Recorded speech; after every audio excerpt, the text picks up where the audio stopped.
We're here tonight in Derby at the Hoovers, celebrating the Doctor Who story The Demons, where we're joined by the lead villain of that story and guest star of many other Doctor Who stories, Stephen Thorne. Guest star? I should have been a god! But you are, Stephen, but you are.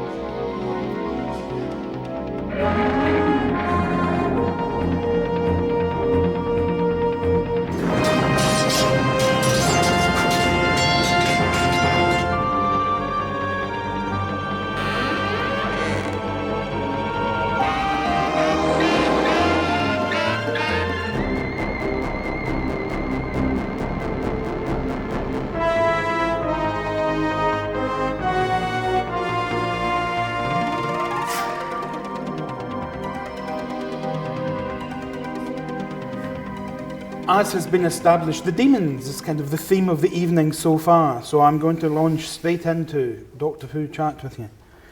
And it was your first Doctor Who story. Yeah. Had you worked with anybody on Doctor Who elsewhere prior to this?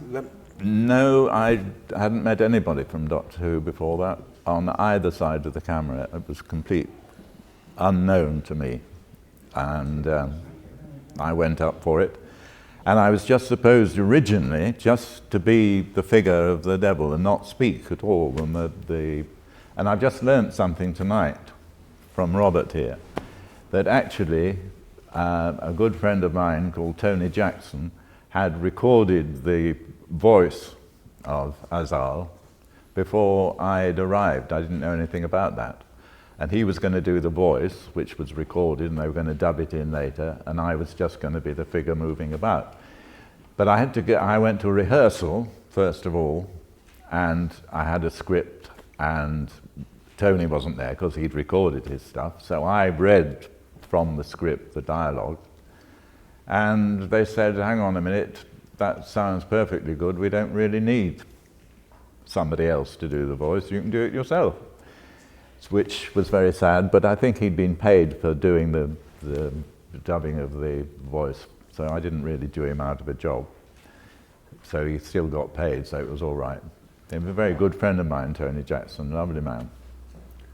It does seem slightly odd that someone sort of famous for the radio voice was cast not to use their voice in the TV programme. Presumably, therefore, the appeal was something else as to why they chose you to be Azal. Well, guess what? It was because I am 6'4.5", which is actually, for the first time, it was an advantage. Usually one used to go into casting directors' offices or agents' offices or whatever, and they say, good God, I didn't realise you were so tall. And you'd think, well, why didn't you look in Spotlight? There's a book with all actors' statistics in, and it says your height in that. Anyway, the number of times one has been told one is too tall. So obviously you're cast to be this imposing devil. Yeah. What did the costume entail then? There was lots of the costume devilish. was the most uncomfortable I've ever had to wear. It was quite impossible. It had a mask, which I'd had to have a cast made of my face for, half my face. It had a wig with horns. There was a chest wig, a back wig, hair on my hands, hooves, which were like wearing high heels, teetering about on those, and huge nails, great talons, and of course the teeth, which I'm very sad to say that they wouldn't let me keep. They said, oh no, they belong to wardrobe at the BBC. I said, well, they won't fit anyone else. You sent me to somebody in Harley Street or down in a cellar underneath Harley Street where they make these things, and they were specially made. And I said, well, they won't fit anybody else, and I wanted them to frighten my children with. But they said, no, they've got to go back to wardrobe. So there they are somewhere in the bowels of the BBC, a pair of teeth which don't fit anybody but me.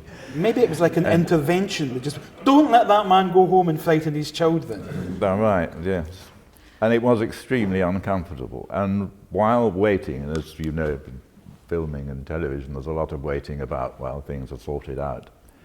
everybody would go, this was at the television centre, would go off to the canteen or the trolley in the corridor to get cups of tea, coffee, buns and everything. I couldn't, because I had these great things on and couldn't hardly walk, teetering about on these things. And a very kind actor called David Garfield, who went on to write Crossroads, among other things, bought me lots of cups of coffee. Well, the result of drinking a lot of cups of coffee, as you know, is that you have to visit the little boy's room or the laboratory or whatever you like to call it. And I teetered along to the loo, pushed the door open, approached the urinal, and then looked at my fingers and looked at these hairy trousers, which had no flies to speak of, great hairy thing. I thought, well, I don't really want a vasectomy at this moment. So I had to go back to makeup, and they said, what do you want? I said, can you remove these things from my thing? They said, no, they're very important, you must keep. I said, no, I want to go for a pee.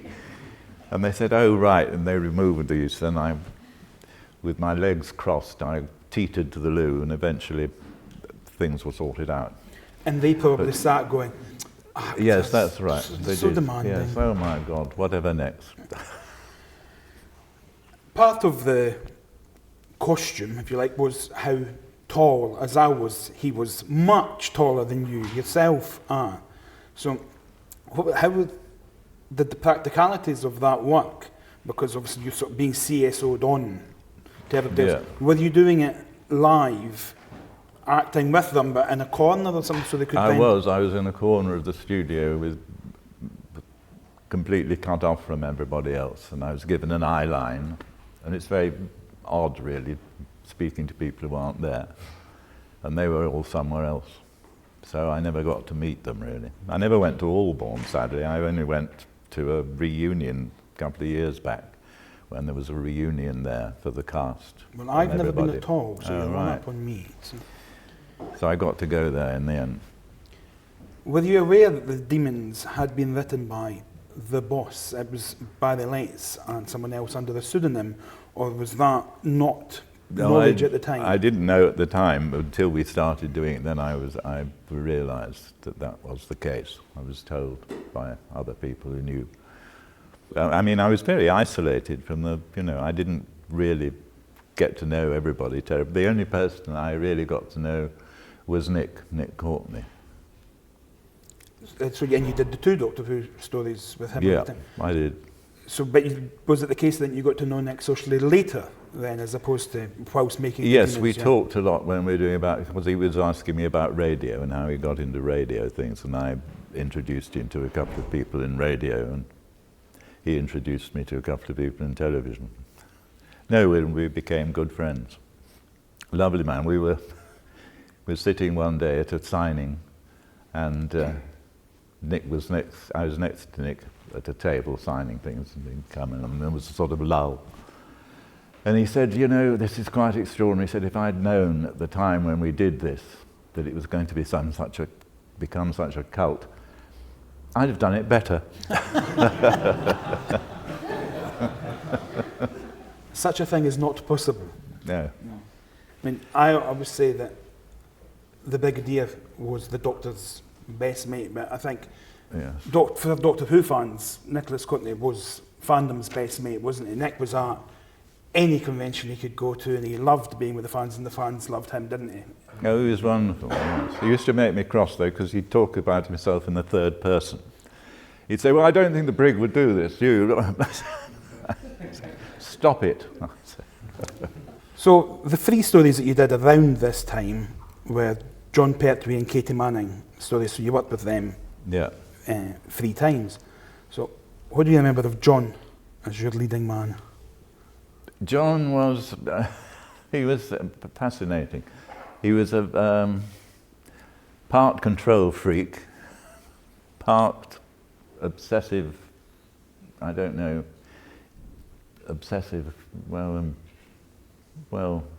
getting things right and being in the right place and things.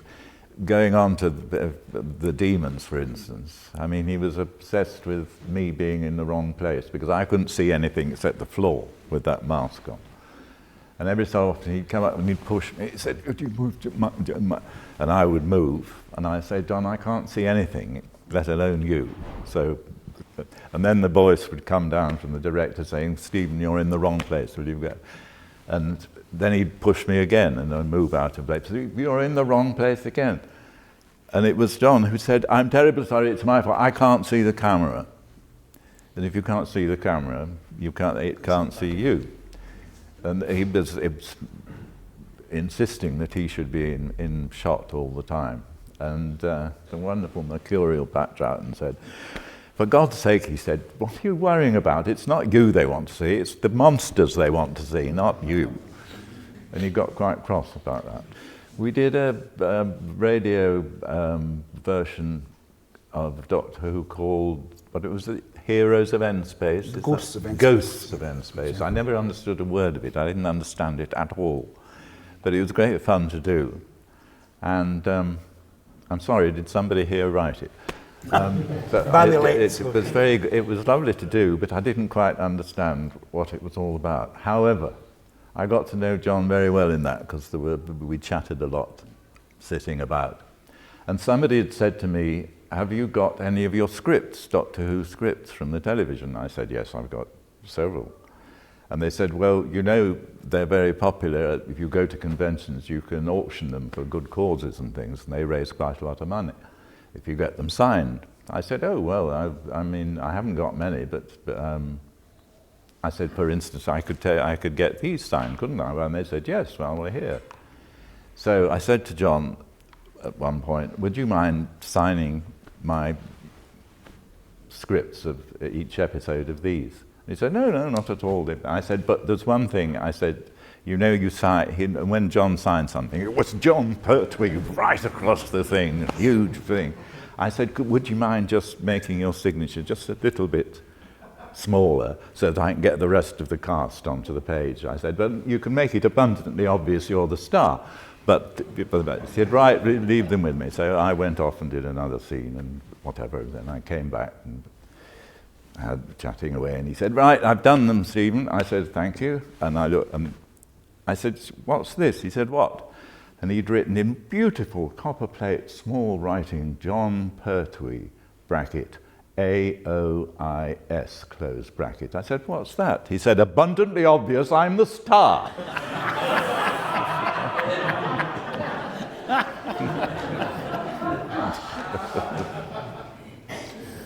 Did you notice all the murmurs when you said he had a great big autograph, and people went, yes, he did, yes, because they've all got them. And Katie Manning was the female lead at the time. Yes. How did you remember Katie? With great delight. I've met her a lot at conventions, and we do the, you know, the little and large. Of course. No, she's lovely. I mean, what can you say about her? She's a sort of force of nature. You could do a ventriloquism act. That's what you could do, the two of you, yeah?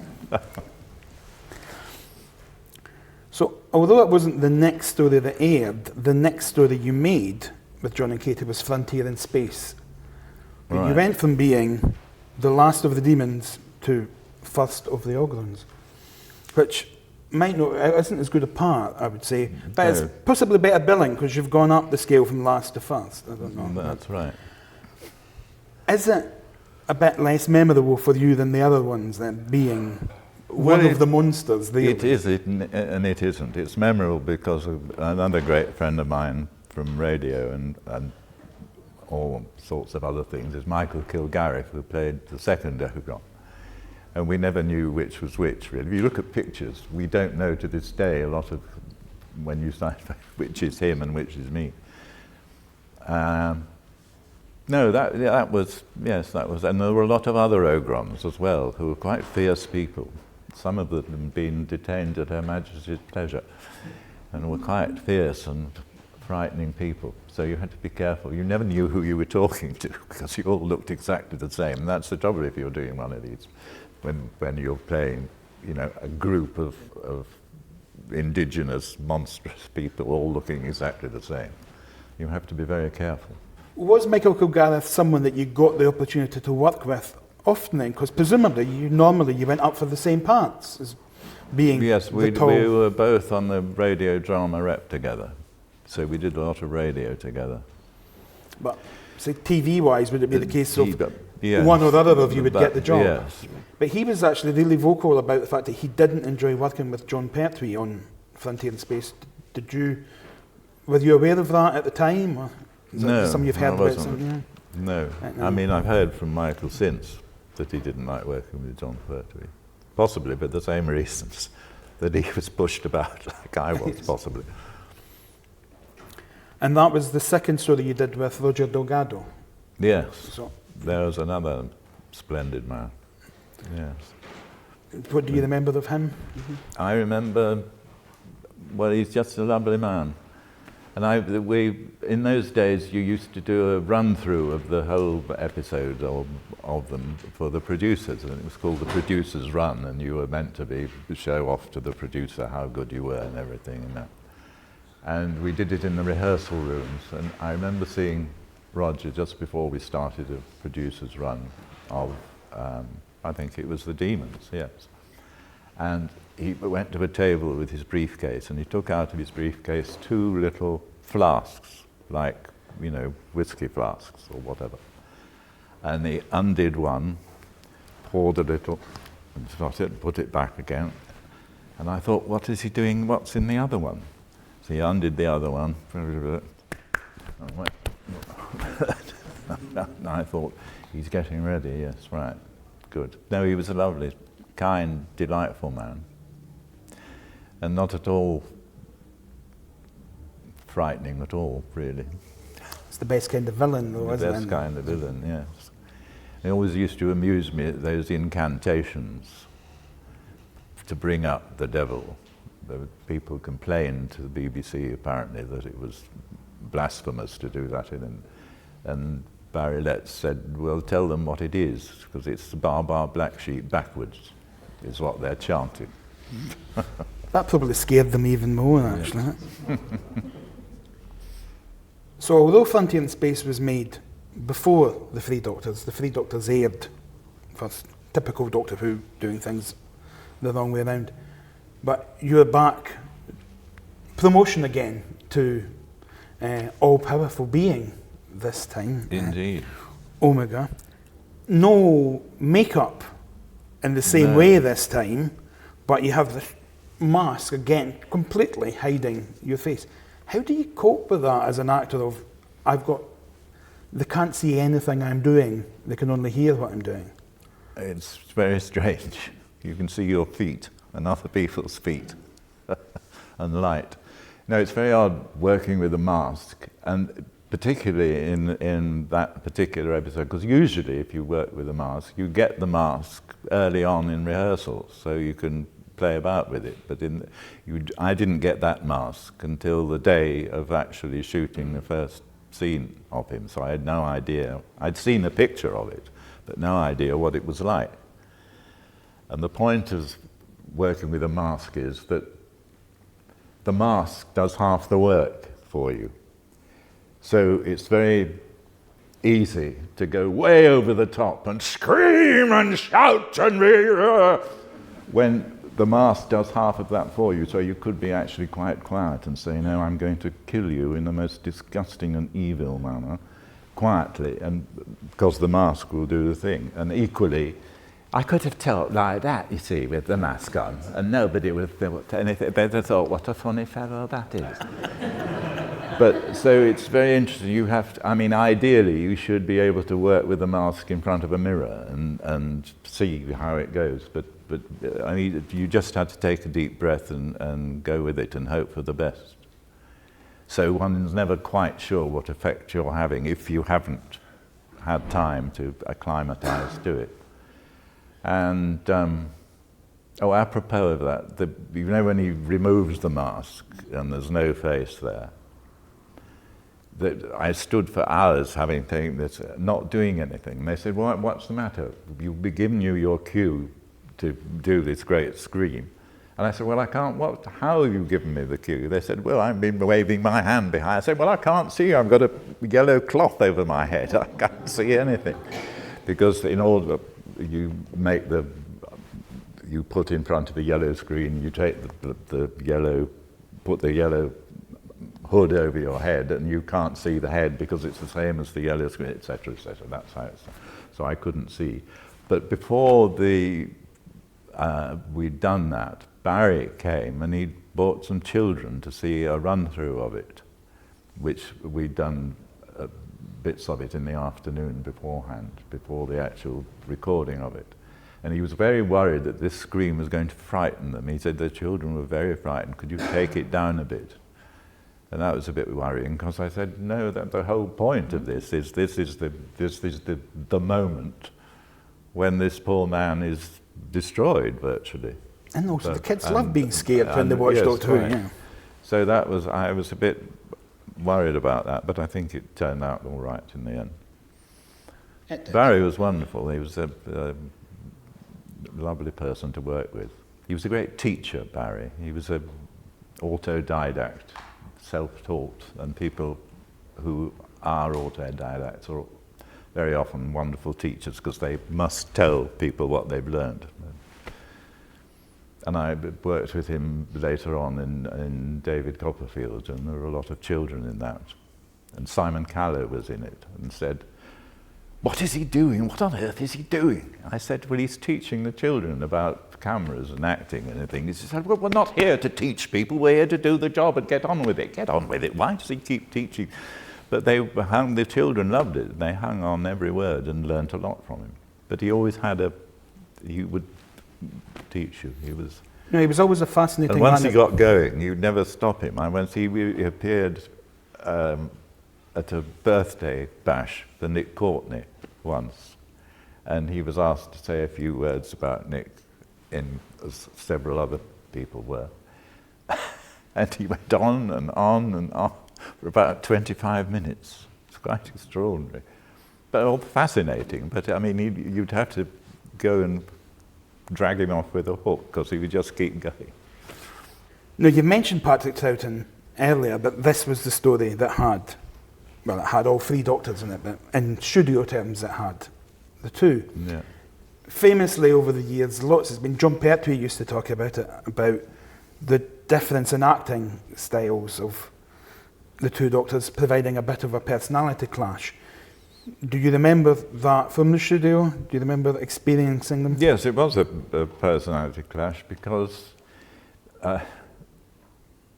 Patrick Troughton was so inventive and mercurial and leapt about and did things on the spur of the moment that suddenly occurred to him, whereas John had to have everything absolutely where it was supposed to be and in the right place, and if you moved over there when you should have been there, it would throw him enormous, whereas Patrick wouldn't mind what you did, he would just go with it.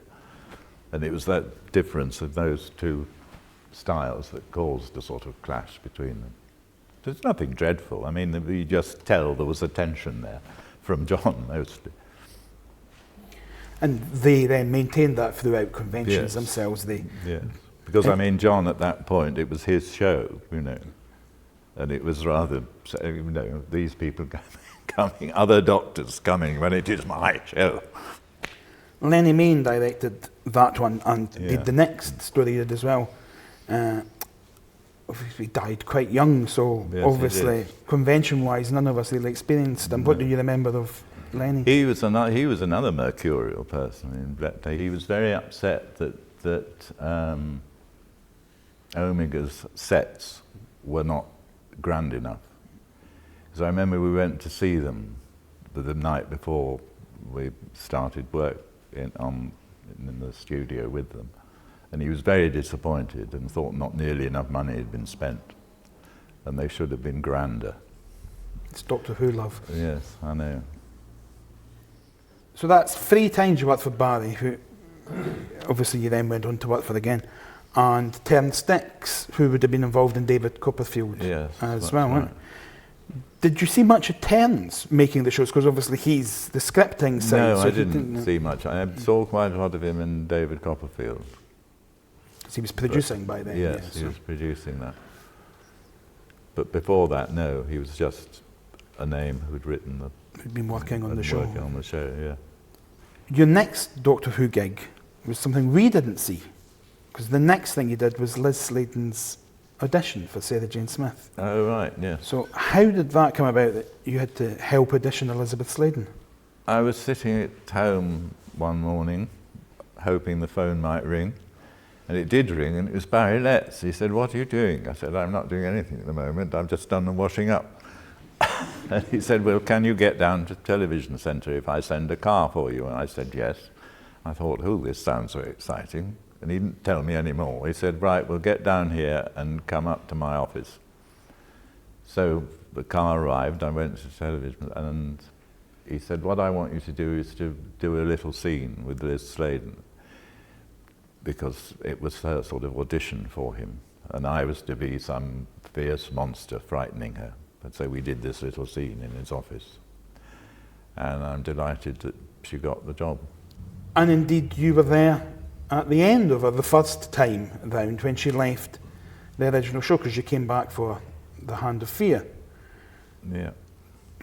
Was it like working on a different show? Because it wasn't John and Katie, it wasn't Barry and Terence, it was Philip Hinchcliffe and Tom Baker, Liz Sladen. Did it still just feel like Doctor Who, or did it feel like working on something it felt else? just like Doctor Who, and I mean she was exactly the same, but there was a new force there with Tom Baker, who was amazing. And I've asked this question a lot, and I've had many, many different answers. How did you find Tom Baker? I find him fine. I have no complaints about Tom Baker. He was fascinating, inventive, wonderful. Could disappear in a cloud of smoke every so often. No, wonderful actor. Great to work with. And with it being Lizzie's last story, did you get a bit of a sense of them, because they think they've spoken about finding it a bit of the last few days being a bit hard, and we did the leaving scene early because didn't want to do it at the end in case the real life thoughts of, well, this is Lizzie's last scene as opposed to just Sarah's last scene. No, that didn't occur as far as I was concerned to worry about it, because it was in two separate halves. There was the female half of Eldrad, and then the male half. We never met, actually, until Lenny Mayne took us out to dinner when it had all, the last night of it. That's the first time I met Judith Paris. It seems odd not to give the two of you the opportunity to compare. And we've said to each other since then, it was sad that we didn't meet beforehand, because we could have done something that vocally or physically that reminded you of the other person, but we never did because we never met, which was sad. It would have been interesting if we'd had some tic or vocal mannerism or something. Well, when you do that, obviously, it now just makes me think that the director went, whatever you do, don't let the two of them agree on something, because we'll be stuck with it. They'll all be doing it, and the two of them will be stuck with it. There was a wonderful glass shot in that of Eldrad in his storeroom or whatever it was. I know the shot. Which took hours and hours, and it doesn't, I don't think it appears, does it? In the no, there is a... Where he goes running in, but you've got to stay in the middle, because the rest of it's... Yeah. It was much more complicated than that at the time, and I think that's all that's left of it. But an awful fuss was made on it, about it, and it took hours and hours of measuring and goodness knows what. Again, it was quite a costume you had as the male Eldrad. It's a massive, huge... I mean, what is it, plastic? I don't know what... No, it was rubber, and it was extremely hot. And my feet were in green wellies, green gardening wellies. And when I took them off at the end and poured, there was about 2 inches of water in the bottom of each well. It all drained down. No, that was extremely uncomfortable. Did you actually go on location in any of your stories? Did they? No, I didn't. Not in any of them. I found it hard to tell with the Ogrons, because, as you say, they all... is that one Steve? I don't know. So you never got to go out and about with Doctor Who? I didn't. You've come back to Big Finish, Doctor Who audio dramas, as Omega and Eldrad. Yes, indeed. Even in this world of Doctor Who that gets you to come along to conventions and events like this years afterwards and expects you to remember all these things that you did years ago, it must still be slightly odd to go, so, oh, you want me to come back? What, that part that I did then, you want me to do it again? Yes, it is very odd. I had to get them to play in recordings of what I'd done previously to see if the voice matched. It seemed to, I think. No, it's very odd. I've done other things for Big Finish. Yeah. You appeared in Jago and Lightfoot. I did. With Christopher Benjamin. Christopher Benjamin, who I yes. believe you know. I do. We were at drama school together and shared a cellar in Hampstead with no hot water. 27 and 6 a week. The lavatory upstairs, no bathroom, a kitchen, a sort of scullery with a sink and a cold water tap, small gas stove and a kettle. And once a week we go to Flask Walk public baths, which have now been removed, to have a bath. And you go and to get in, and you wanted more hot water, you'd say, could I have some more hot water in number 5? Right, mind your feet. And because the taps were turned on from outside, so that you had to, it came in a great waterfall of scalding water. No, those were good days. Yes. Ladies and gentlemen, I'm sure you'll agree he has been an excellent storyteller, Stephen Thorne. Thank you very much.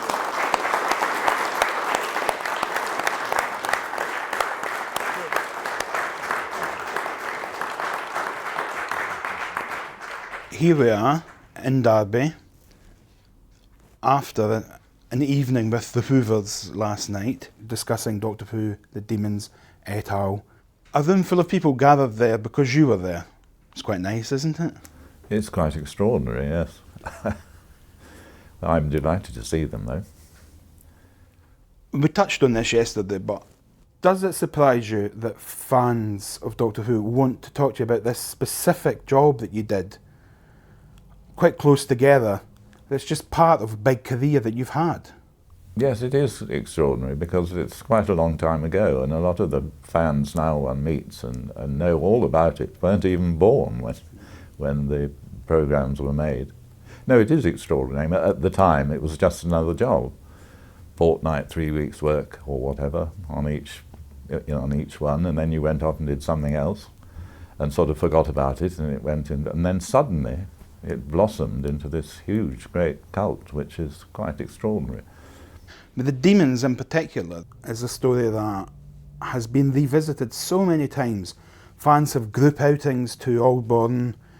There's events just about the Demons. There's been fictional sequels again and again about it. What do you think it is about the Demons in particular that people keep coming back to? It is very popular, one of the most, but I think the reason is because it's based on what we know. It's based on here and now, so to speak. It's not some faraway galaxy.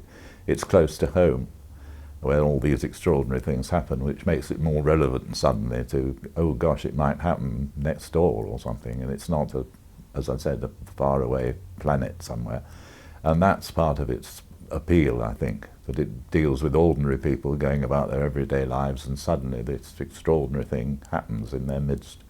And I think that's probably also it's a very good story, and it's got some very good actors in it, and no, it is. It's an archetypal Who story. So you use the phrase closer to home there, which is exactly what I want us to do now. I want to go back to Stephen Thorne's early days and find out more about you now. Where did you begin with Stephen Thorne's early days? I was born in London. I was adopted and taken to Lancashire, where I was brought up, in a little village called Hesketh Bank in between Southport and Preston. My father was the rector at the local church there, having been the rector of Cone before that. I went to school and did my national service in the Navy, where I did quite a lot of acting. We used to do plays on one of the lifts of the aircraft carrier Ocean that I was in. And I was encouraged by a very splendid chief petty officer who dealt with all that and was a great amateur actor and producer. And he encouraged me and said, you ought to do this permanently. And I was very interested to hear that, because I'd done a lot of that at school and toyed with the idea of becoming an actor. And encouraged by that, after national service, I got a job. My father had died by then. My mother lived in Southport. And I got a job and applied to various drama schools and eventually got in and went to drama school. And my first job, funnily enough, was back in Southport Rep, where I became an ASM and playing small parts there.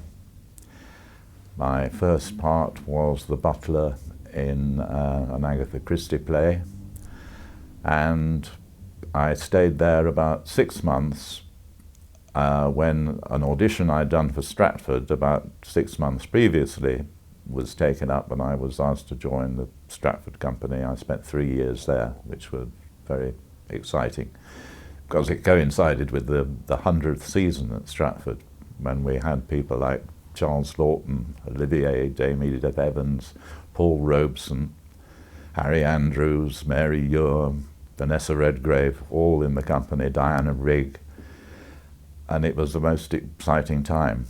And people say, I stayed there 3 years and gradually getting slightly better parts as time went on, the best of which I think was probably Fortinbras in Redgrave's Hamlet. And you could learn an awful lot by just standing and watching these people. People say, oh, it's a waste of time, you weren't doing very much, but you were learning all the time. You can't help it if you're standing on stage with people like Olivier and Robeson and Dame Edith Evans. You just learn things by osmosis almost. So it was a most exciting time.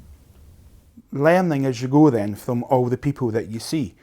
So right back at the start then, did you think of your father as a performer if you watched him doing his sermons? I suppose I did, yes. And I used to, as a child, go into the pulpit and pretend to preach so when there was nobody in the church.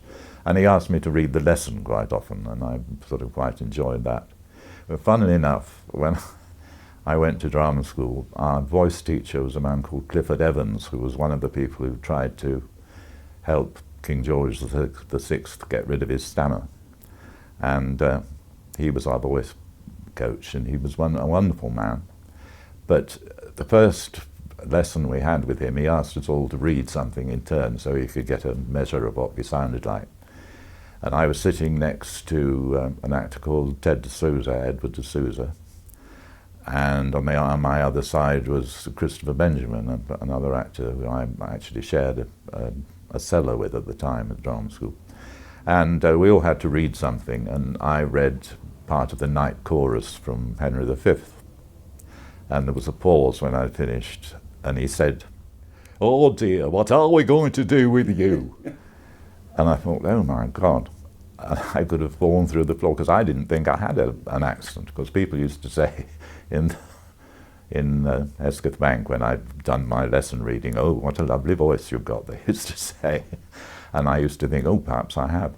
And this was a sudden shock, because when you discover that you have an accent, which you have, but you don't know, because everybody speaks like that. And so I went back to our cellar, and I said to Christopher, "I'm going to go into the loo," I said, "and when I come out, I'm never going to speak like this ever again."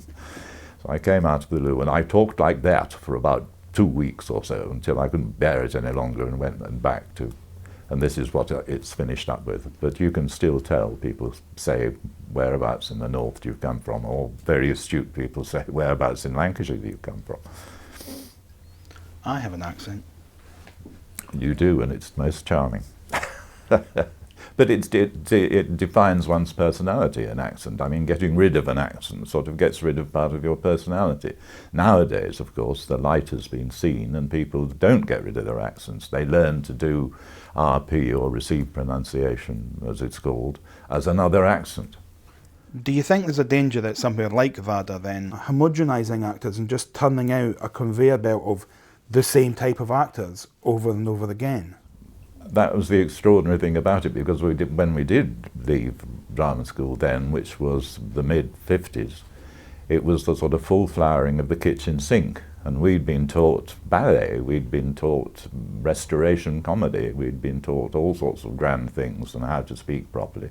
And what was demanded, of course, was Osborne and the kitchen sink and North Country and Albie Finney and all that stuff. So we were a bit lost. Is there anything that VADA didn't teach you? Once you were working, you got, I wish we'd really covered that, I wish we'd got into that kind of thing. Not really, not really. I mean, what most people said was, you've just come from drama school, forget all you've learnt there and just do what we say. That's what I mean, that first job in Southport, Donald Bodley was the producer, when I played this butler in, I'm trying to think of the name of the play, but I can't remember. Anyway, I came on and I made myself up quite elderly and put white in my hair, something I don't need now, and sort of lines on my face, and went to the dress rehearsal. And he said, "What on earth have you done to yourself? Go and take all that horrible stuff off." And I thought, well, I thought I'd done a wonderful job, just what I'd been taught at drama school. But no, it was not right. When did the RSC come along then? That was 1958, 59, 60, and then came to London to the Aldwych in 61. So is Shakespeare a particular passion, or is that just where you ended up? It's just where I ended up, but it is, I mean, it is a passion. It's wonderful. It's incredible. Worked with some wonderful people. And you say, as you mentioned, you take on parts of various levels when you're at the RSC. So what does that actually entail? What kind of parts were you playing? Well, sort of just below middle order batting, I would have said. Sort of, well, Fortinbras and Calcas in Troilus.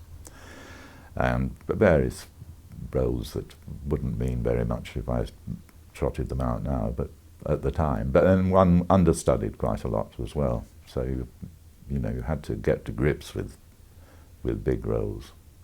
It was very hard work because there were sort of 5 plays in a fairly short season, and once all the plays were on, everybody else had their days off, but understudies had understudy rehearsals, you know, through hot summers and things when everyone else was sunbathing. But that's all part of it. And you mentioned the anniversary year, yeah, and various people coming back and visiting. Do you, as a performer, still find yourself getting starstruck when you look at these luminaries coming to visit? Oh yes, yes. One was in awe slightly, especially Paul Robeson, for instance, who was amazing, Othello. And he arrived knowing it all because he'd played it several times before, late because he'd been ill in Moscow, so he missed 2 weeks of rehearsal. But he came and we did a run through the first day he came, and he sort of staggered through it, but that voice was amazing. Those arias from Othello were wonderful. And when he sang, he did a couple of concerts at Stratford. And when he sang, he used to sing with his hand round his ear like that, so that he could hear. He's rather like those speakers in front of singers now. They have so they can hear. But on stage acting, he wanted that and couldn't have it. And Tony Richardson said, "Well, don't worry, we'll put some speakers up in the Pross Arch," which they did. And various scenes in Othello, when his big scenes, they would switch these on, and suddenly the stage would be like a bathroom, you'd hear it. And in Coriolanus, Olivier, realising they were there, unbeknownst to anyone, would creep round to the Promptgall and switch them on for some of his scenes in Coriolanus. So working with Olivier must have been quite a Yes, thrill well, for people. that was, yes. What was he like? He was Olivier. He was magical, very good, excellent. He had that wonderful death in Coriolanus where he threw himself off the rock and held by 3 people, dangling by his ankles, and he was murdered. That was the first thing he said after the read-through. He went to Peter Hall and said, "Now about this death," he said. And that was the first thing that he wanted choreographed and set in stone. It's very committed to the performance if Yeah, you're going to be he was. hung Yeah. off the stage by Yeah. just by people. Yeah. I'm aware that what I'm doing is asking you to tell a story that I've seen you tell before, but I think it's relevant to people's memories when making documentaries like these, interviews like these. Charles Laughton's Dry on stage. Oh, yes. And remember that you... Yes, in the first scene of Lear, when he's dividing the country and brings the map and shows how he's going to divide it among his daughters and everything, he died in that. And he had a large wooden throne, and he clambered up this large wooden throne and sat on it, and it was in the middle of the speech while he was sitting on this throne that he died. And the prompt came from the prompt corner, and he looked and he said, "No." And so there was a pause, and then Donald Eccles, an actor who was understudying him, clambered up the steps and gave him the line. And he said, "No." So Donald sort of raised his eyebrows, came down the steps and went back to where he's standing, at which point the line came again from the prompt corner. And Laughton said, "No, go back to the top of the page." And he remembered it photographically and knew where he was if he, saw the page. So they gave him the line again, and off he went, and that was fine. Well, several years later, I was working with Simon Callow in David Copperfield, and he was writing his autobiography of Laughton, and he was talking about it, and I said, "Oh, I was in the company of the." He said, "Oh," he said, "Have you got any sort of?" I said, "Only about the famous Dry." He said, "Oh, that." He said, "I've heard about that. I've heard it from Peter Hall. I've heard it from Ian Holm, who played the fool. I've heard it from Peter Jeffrey, who was on stage at the time. And now you say, tell me what happened." So I told him what I've just told you, and he said, "Well, that is not the same as any of the others. None of the others are the same. They're all different." He said, "So what can you believe?" So much, he said, for reported history. And the conversation went that it's fascinating. How can one believe half of what you hear? But people say, if we all who saw the same thing have such different memories of it. And here we are asking people for the memories Yes, of Doctor Who. Yes. Very difficult, yes. You sometimes wonder whether you're inventing them or not. So was it around that time that radio work came along then? Yes, it was. It was after that I was asked to join the BBC rep, and I fell into that and discovered radio and loved it, and spent a lot of years doing radio, and I was on the drama rep several times. Wonderful experience that was. So how does the rep, when it comes to radio, actually work? Is it just a case of there are parts every so often, or is it you're in every production that's going on? Or? Well, at that time there were 45 people on the drama rep, and they were all employed fairly regularly, and there were 10, 12, 15 drama producers, all working, doing Saturday night theatres and mid-afternoon plays. Then there were documentaries and all sorts of things going on. And sometimes you had to go to Bush House and do things for the World Service. So it was a varied menu of stuff that you did. And you never knew what you'd be asked to do. And some people, as you worked more for some producers than others, they knew your work and sort of tended to employ you more than other ones did. And no, it was fascinating. And then, of course, it led to a lot of freelance radio work. I mean, wonderful stuff we did. Lord of the Rings. I played Treebeard in that. That was wonderful. And still going strong, and still used. And when the first of the Lord of the Rings films were made, they used that radio recording and adaptation as a sort of template for the film script. And then another milestone was playing Uncle Mort on radio in the Peter Tinniswood series, Uncle Mort's North Country and South Country and Celtic Fringe. That was wonderful. I thoroughly enjoyed that. Able to use my North Country experiences. It's not quite the same, is it? It's No. slightly different part. Yeah. But I said to Peter that, he's supposed to be a Yorkshireman, and I'm not a Yorkshireman, I'm from Lancashire. He said, well, it doesn't matter. So I said, fine, you sure? And he said, yes. How many of them did you do? About 4 series, and then sadly Peter became ill, and then of course he died very sadly. But they were going to do a lot more. You could take. It's one of those series that you can take anywhere. Uncle Mort's, goes to Tahiti, or Uncle Mort goes to New York or Moscow or whatever. He gets about this, Uncle Mort. So you've done blocks of lots of theatre, now blocks of lots of radio. Is there somewhere that you think acting's art? This is what it's about when you're doing it? Well, I actually think that theatre is what it's really about, although I haven't done nearly enough of that, and now it's probably too late, but that's what it's really about. The other things are wonderful and need different skills and things. But yes, radio has been kinder to me, I think, than anything else. I have to thank that for most other things that I've done that have spun off from it. At what stage then did the first TV come along? Oh, somewhere during those radio years after the end of the 60s. I can't remember what the first one was. Softly, Softly. Said Cars, possibly. Crossroads, I did 3 months in Crossroads, which was a strange experience. And it wasn't... It was quite sort of flying by the seat of your pants doing Crossroads. Because it wasn't actually live, but it would be made as live, presumably. No, it wasn't live, but it was made as live because of the constraints of time and money.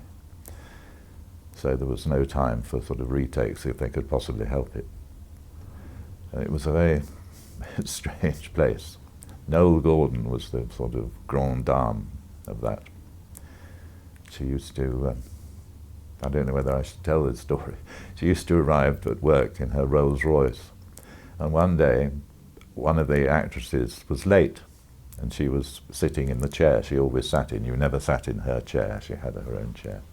And people were saying, did you see whoever it was last night? Well, yes, she was fine, there's nothing wrong, I don't think she's ill or anything. And people would say, well, I wonder what's happened to her. And Noel Gordon said, no, she's not ill. She said, oh, isn't she? He said, no, I saw her at the bus stop. Went past it. Oh dear. Did you do any live TV? No, I didn't do any live TV. Thank goodness. And you probably came along in the sort of second wave of, you wouldn't have been around for that period of actors of a certain age not wanting to do television. So the younger actors were scooping up the parts that they were declining. But you would have been a wave after that. Really, Yeah. Yeah. Other than Doctor Who, he said presumptuously, were there any other favourite TV jobs that you did? Particular things? There was Death of an Expert Witness with the Roy Marsden by P.D. James.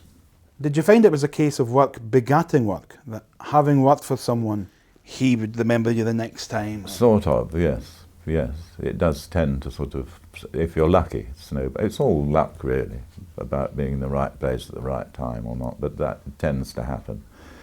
People tend to employ people they know and they've worked with before because it's easier and you don't have to explain everything over and over again, your way of working and everything, so it's easier to use people you know, and so that you tend to be in various people's little reps, so to speak. Which happens now. People say, oh, so-and-so's always on television, they own this and that and the other. But that's the reason, because people know their work, know it's good, and like to work with them because it's easy. Which, you know, the disadvantage of that is as you grow older, there are fewer and fewer of them, because directors and producers have the effrontery to retire, for heaven's sake, or die, and leave the poor actor stranded. How dare they? Yeah, I know, it's impossible, isn't it? Was there any specific people you found yourself working for again and again? They just wanted you back? In the radio, I worked for Jane Morgan a lot. Did a lot of Dickens serials with her, which was great. And Lord of the Rings, of course. Richard Wortley was another one. Oh, yes, a lot of people. I mean, it was a good time, that. And then from that came the audiobook world suddenly appeared, which has taken up a lot of, which I find absolutely fascinating. Now you are, I'm allowed to say this because it's factual, a highly respected and award-winning audiobook reader. Oh, well, it's very kind of you to say that. So how did it first come along then? It came along from Richard Wortley, who was a radio producer who was producing an audiobook. And he asked me to do it, and that was the first, which was Far from the Madding Crowd, Thomas Hardy novel. And that was the first one I did, and from that came another Thomas Hardy, and so on. And it was just somebody heard it and liked it and asked me to do other ones, and so it begins to snowball. But it has its pitfalls, the audio books, which you have to you get over when the sort of main problem is getting over. I mean, it's all in the preparation. We've said this before. Everything is prepared. The more prep you do, for instance, you will be reading a book, and now I make notes of every character as it comes up, and what sort of a voice he has, and whatever. But it's possible in the early days. You have, say, a character called Thomas who appears on page 3. And then it doesn't appear again until page sort of 87. And on page 87 it says, such and such and such and such, said Thomas. His Welsh accent much more pronounced than it had been before.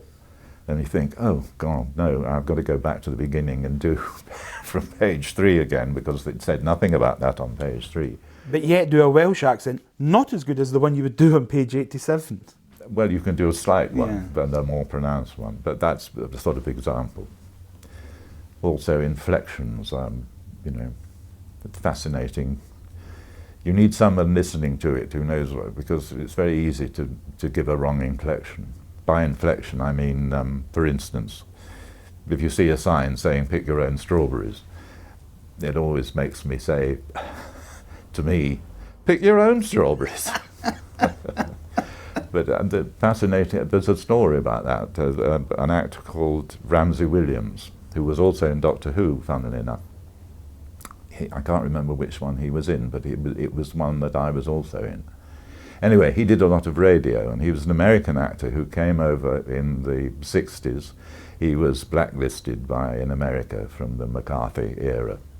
And he came over and worked here. And he was about 60, late 60s then. Lovely man. And in his youth, when he'd been at college, he'd gone on a tour in the summer of the Middle West doing a series of plays with his college dramatic society. He wanted to be an actor at the time, and he was about 17, 18 then. And one of the plays was about Abraham Lincoln. And in it, of course, he had to deliver the Gettysburg Address, 1863. And it was al fresco productions. They've in fields and sort of outside branches and things, and in the Middle West, and they dressed in tents, you know, round the corner. And he'd finished this Abraham Lincoln play, and all his beard and stuff and everything, and he was in the tent changing after the performance, and somebody rushed in and said, "Hey, Ramsay, there's a guy out here who wants to see you." And Ramsay said, "Yeah, what?" He said, "Well, he's in a wheelchair. He's about 93, and he was there." And Ramsay said, "He was there? What do you mean he was there?" He said, "He was at Gettysburg." He said, "He can't be." He said, "Yes, he was. He was about 7 or 8 years old, and he was there, and he saw Lincoln, and he wants to see you." And so Ramsay said, "Well, I've got to see." So he went to meet this chap, who said, "It's very good," he said, "what you did." He said, "I liked what you did." He said, "But there's a couple of things there," he said, "that you didn't get quite right. Do you mind if I tell you about it?" And Ramsay said, No, fine."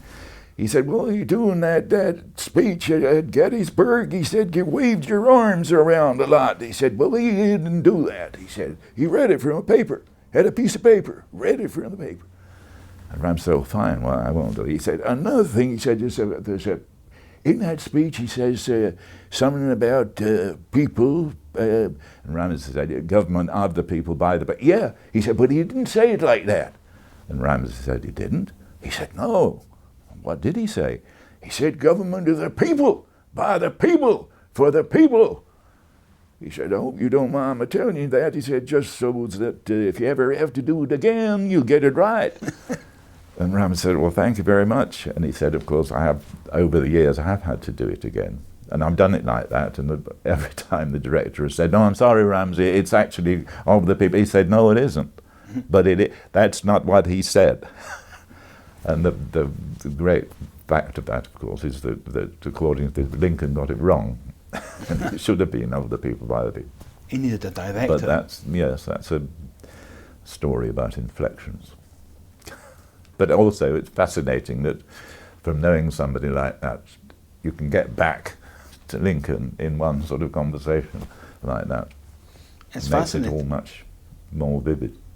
It's fascinating that someone who's lived to be 100 could, as a boy, have met someone who lived to be 100, and their memories combined would take you so far back in two people's lifetime.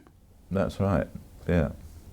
And funnily enough, someone was telling me there was someone at a convention in America, 'cause I had the audacity to tell that story at a convention in America. And somebody reminded me that there'd been a film that Jason Robards was in playing, or was it a television series, playing Lincoln, and he had used that very inflection that I've just told you about, of the people, by the people, but in that. So there must be something in it. Otherwise, that wouldn't have happened. Maybe that man went to visit him. Yes, as well. maybe it did. This audiobook world, there's a lot of really good actors who've said that audiobook reading is just talent that they just don't have. It's a storytelling type they can't do. And you've got to find all the voices for everybody and keep them all. How do you do it? Is it just the preparation? Well, that's 90% of it is preparation. Of course, it's more difficult now. One used to have a producer and a technician when you recorded these books, and the producer would do a lot of the work and find out pronunciations and things. But nowadays, because of money, everything's about money. They don't have a producer, you just have a technician. So the actor has to do all that work. And that adds hours to the preparation, which is you're only paid for the time you spend in the studio. But a sort of 300-page book would take you about a fortnight or more to prepare thoroughly if it's got a lot of pronunciations and foreign things in it.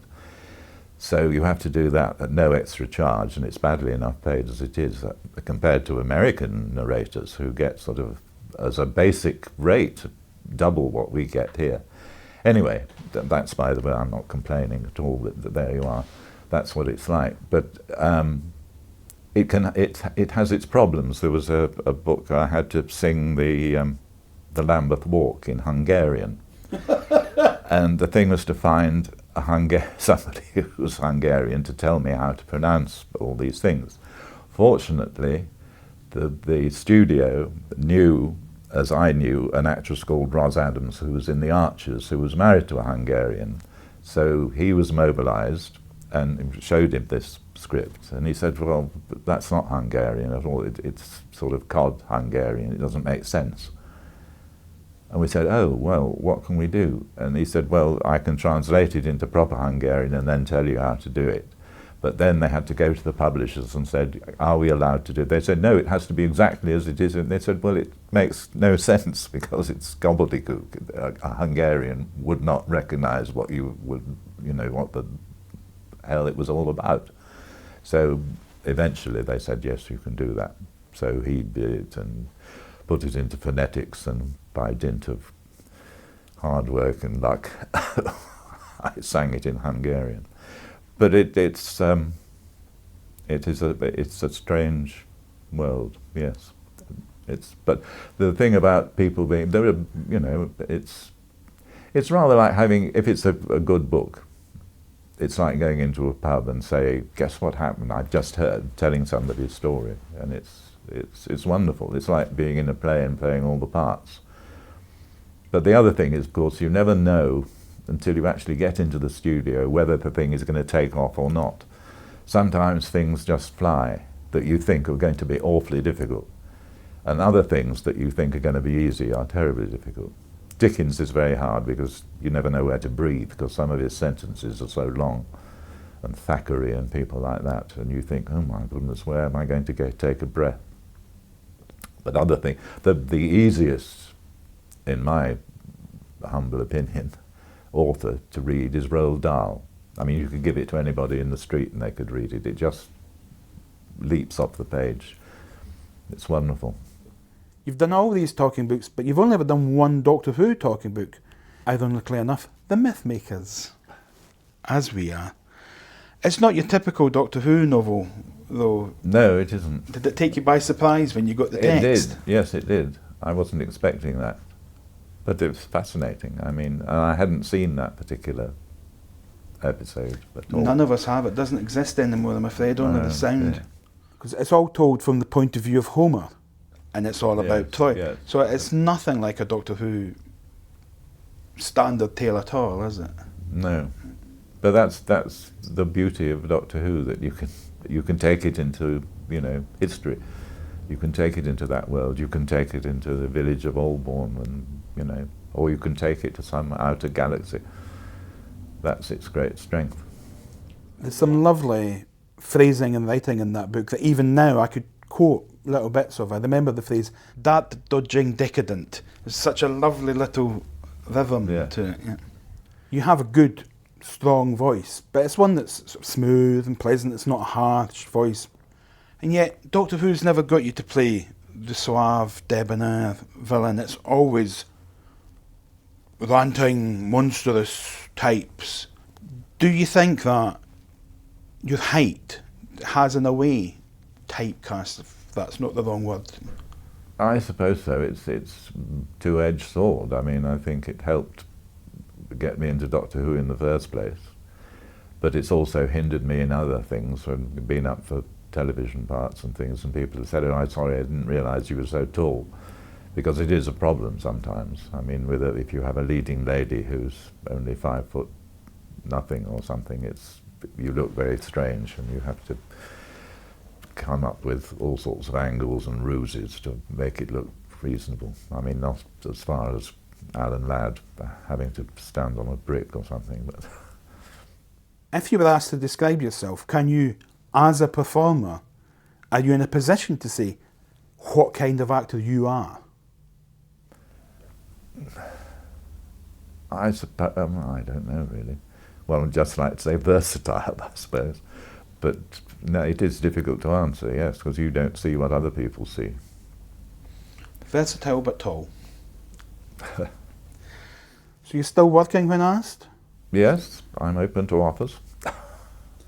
And I mean, I'm very thankful for that. My career has lasted, over 50 years now, and I, touch wood, I've never had to tell a lie. I once did one other job, which was during the ITV strike in way back. I worked the night shift for a minicab firm called Welbeck Minicabs. I don't know whether you remember those. They had a fleet of Renault Dauphines, yellow Renault Dauphines. And there was a war between the black cabs and them, and they were ball bearings shot at them and goodness knows what. Anyway, I used to work the night shift answering the phones for them. And that's the only other job I've had other than being an actor. So I'm very grateful for that, just to keep going. I mean, that's all one can ask. Still voice work though. Oh, yeah. On the phone. Yeah. Any unfulfilled ambitions? Any parts you'd wish you'd got the chance to play? Oh, I don't know. Yes, you could lots of big ones. No, not really. No, but you know, there's no good regretting all that. I mean, yes, and there was all sorts of things one would have liked to. I had secretly liked to be a song and dance man, really. I'm a great fan of American musicals, and my one obsession is collecting original cast recordings of American musicals. So that's a world I'd love to have been part of, but very hard work and possibly too tall for that. Right at the start, I asked you about Doctor Who fans wanting to talk to you about one small part of your career and how they look at that. For you, where does Doctor Who fit in your career?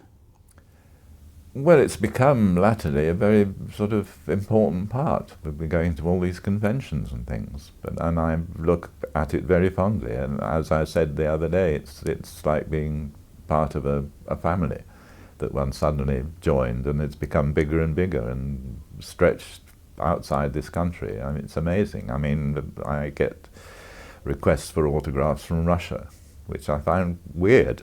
The fact that something I did all those years ago is being seen now in Russia and getting a reaction from that. But I love conventions, and you see all these people who I said before weren't born when you did it, some of them, and some of them have come with their grandchildren, and it's fascinating. There was and I love those panels you're on sometimes. There was one in America, in Los Angeles, I was on, and there were about 5 actors who'd all played various baddies, so to speak, or monsters, or evildoers in Doctor Who. And to get it going and warm it up, the first question we were all asked, sitting in a line, was, what was our favourite line from Shakespeare? And I thought, oh, good heavens, you think, what can I say? Fortunately, I was sort of next to the end of the line, so other people said such and such from Hamlet and something from Romeo and whatever, and then it suddenly occurred to me, oh, I know what I can say. So when it came to my turn, I said, well, my favourite line from Shakespeare wasn't written by Shakespeare at all. And said, oh, wasn't it? Well, but tell us. I said, well, there was a great actor-manager years ago, the end of the 19th century, called Frank Benson. And he became a knight. He was the first theatrical knight, actually knighted in the theatre. But before that, he had a Shakespeare company, and he was the pillar of the Stratford seasons in the last sort of decade of the 19th century, the 1890s, 80s and 90s. And it was a short season, and they'd do a season there. Then he would tour relentlessly around the country with his Shakespeare company, which he ran with his wife, who was also an actress and appeared in the company with him. And one September, after the Stratford season, they were on tour, and they went to Bolton in Lancashire. And it was a matinee, and it was, I think, a Wednesday afternoon. And it was a fine day, and the sun was shining. And it was a lovely theatre. Those days, all lit by gas, of course, not a lot of electricity about at the time. And they were doing Julius Caesar. And Frank Benson was playing Caesar, and his wife was playing Calpurnia. And the matinee was going along quite nicely, and they'd got to the scene where Caesar talks about the portents that have been reported, and how dreadful rain will fall, and how lions have been whelping in the streets, and goodness knows what. And he was talking all about this, when suddenly the stage door, which opened directly onto the stage in this theatre from the street, opened, and a shaft of sunlight went right across the wings. And the stage manager said, shut the door! The door was shut, and the chap came in wearing a flat cap, overalls, and carrying a canvas tool bag. And he came down towards the stage manager who said, what do you want? He said, shh! He said, I've come to turn the gas off. He said, what? He said, I've come to turn the gas off. The bill's not been paid. He said, well, 5 or 6 weeks, he said.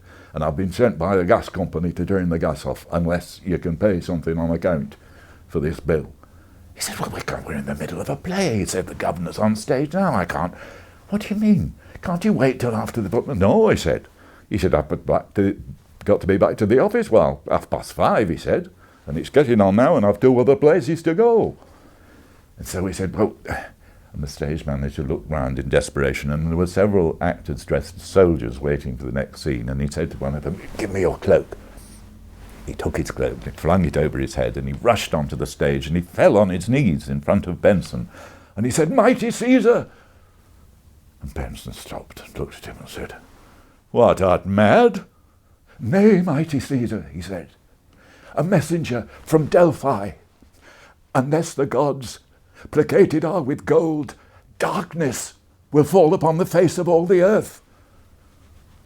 There was a long pause.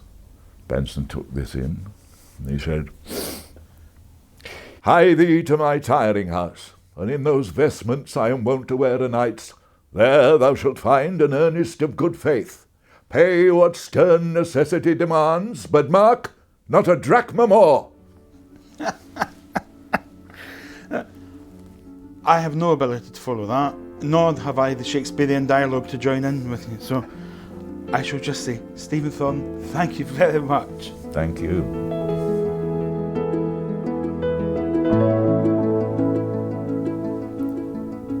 Katie Manning, an assistant to die for.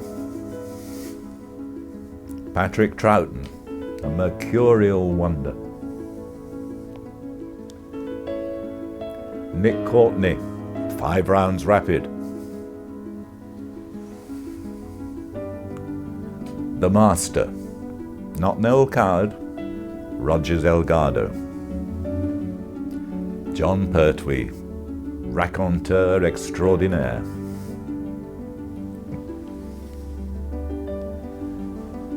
Tom Baker, a force of nature.